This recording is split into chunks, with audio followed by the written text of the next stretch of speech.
আল্লাহ কখনো চায় না, কখনো চায় না আল্লাহ যাকে আল্লাহ মানুষ হিসাবে অস্তিত্ব দিলেন, মুসলমানের ঘরে অস্তিত্ব দিলেন, উম্মতে মুহাম্মদী হিসাবে অস্তিত্ব দিলেন, ও অবমূল্যায়ন হোক, এটা আল্লাহ কখনো চায় না।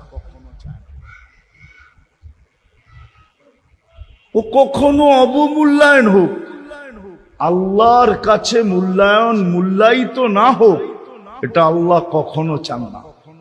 আল্লাহর রসুলও চান না। আল্লাহ চান না, আল্লাহর রসুল চান না। আর চান না যে এটার প্রমাণ দিতেছি।